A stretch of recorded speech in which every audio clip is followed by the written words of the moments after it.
दादा, आपण आदिवासी हितांच्यासाठी तुम्ही फिरत आहात, जनपायपीट करत आहात आणि विरोधी पक्षातले काही असे नेते कार्यकर्ते जे बोलतात की बच्चूभाऊ फक्त नाटक करतायत, इलेक्शन समोर आलेत यासाठी नाटक करतात. यावर काय वाटतं, तुला काय वाटतं? दादा, आपण तो पाहतो सर्व अमरावती जिल्ह्यामध्ये एकमेव आपण नेते आहात की सर्वसामान्य जनतेच्या हितासाठी आपण कार्य करतात. मात्र या एका आदिवासी भागातले काही अधिकारी आहेत ते डोळे झाक करतात. यावर आपलं काय कारवाई राहील?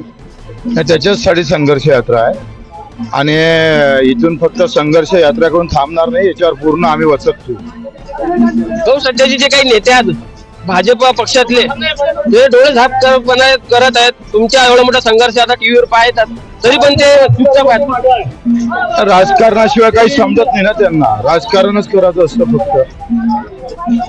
भाऊ, समजा तुमचे जे आता मागण्या आहेत त्या मागण्या पूर्ण झाल्या नाही, तुमचा कोणत्या पाऊल राहील? आता पाऊस 4 वाजेपर्यंत वाटतो, नंतर निर्णय घेऊ. ठीक आहे भाऊ. मित्रांनो, तुम्ही पाहू शकता आपल्यासोबत प्रहार पक्षाचे संस्थापक अध्यक्ष बच्चू कडू आपल्यासोबत होते. अमरावती माझाच्या माध्यमातून आम्ही दाखवण्याचा प्रयत्न करत आहोत. पात्र अमरावती माझाकरिता आदेश खांडेकर, अमरावती. बस.